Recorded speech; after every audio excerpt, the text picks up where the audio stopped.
And today on Nick Does Math, something we have not done yet, a graph. Yes, we are delving into the world of decision maths. I am terrified, but let's see how this goes. We have a fairly standard graph, which was about as much fun to get on this whiteboard as you can imagine. That still looks rubbish. Hang on.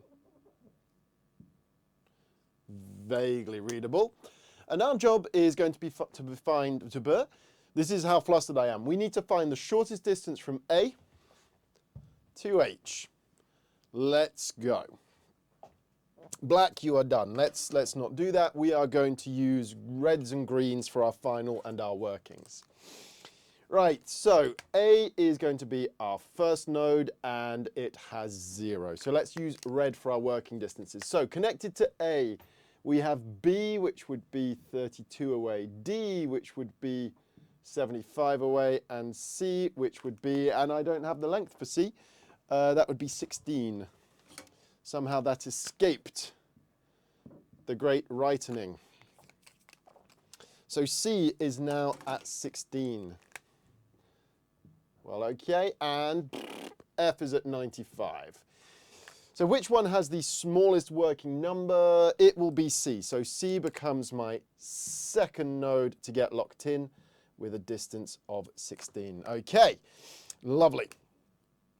Now what's connected to C? D is now connected to C. So that would be 16 plus 50 would be 66. So let's put a new working number because that is smaller than the previous one. C is connected to F. 16 plus 70 is 86, which is less than 95. So we're going to replace it there. What else is C connected to? So A, D, F. C is connected to G. All right, G has its first working number, so that would be 16 plus 105 is 121. That's a big old number. And C straight to H would be 16 plus 113 is 129. So which of my working numbers is smallest? I've got 32. I've got 66. I think it's 32. So B is going to be the third one in with, we're going to lock that 32 in.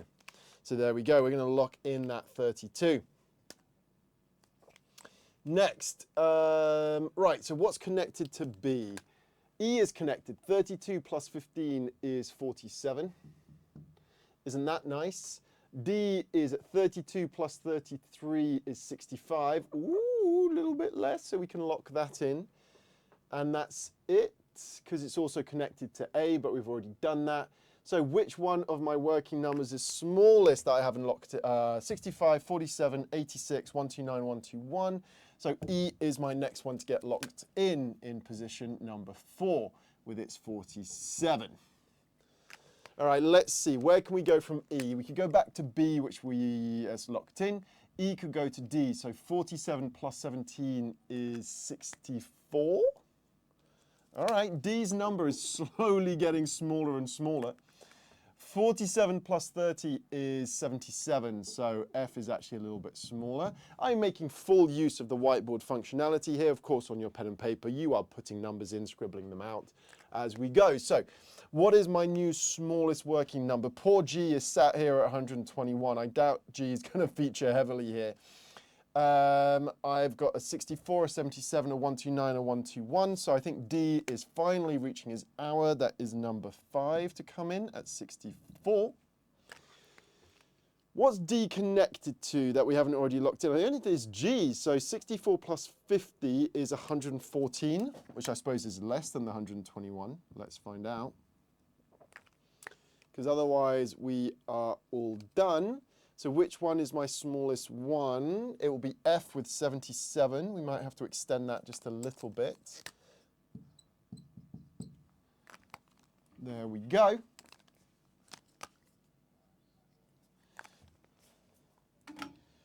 All right, let's see where we go from F. Let's see where we go from F. 77 plus 41 is 110. 118, which is less than that, so let's go 118. 77 plus 25 is, 102.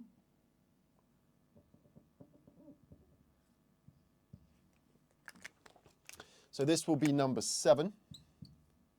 with a classic 102 distance to it. And then finally, what's the shortest way to get to here? So I've just put this one in. Yep, 102 plus 10 is 112, which is in fact less than that. So this is going to become my final one with 112, 8.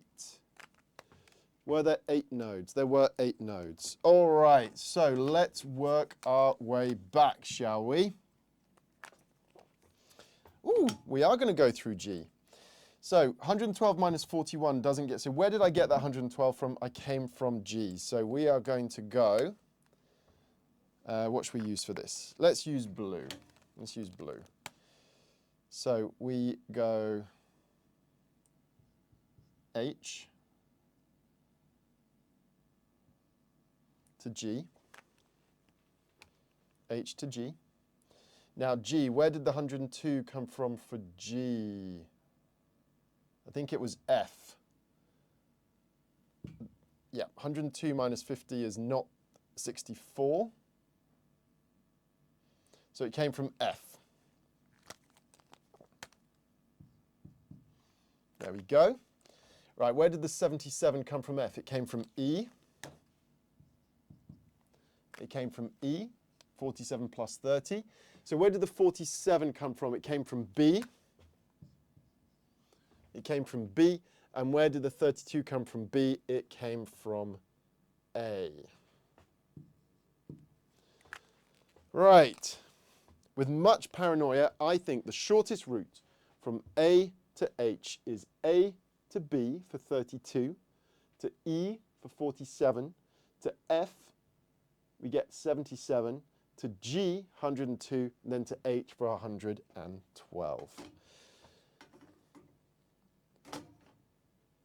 Woo! We did it! We did it, everyone, ladies and gentlemen. So, a nice little bit of shortest route, or Dijkstras algorithm there, taking us through this graph, through this grid, through this network, whatever we want to call it. A to H, our shortest distance is 112, following that path there. Do we like D1? What do we think of decision maths? If we want more of this, do let me know. Like, comment, subscribe, and hit the notification so I know that this, going through all of this, is something that you will enjoy. I'm Nick. I did some maths. I will see you next time. Bye-bye.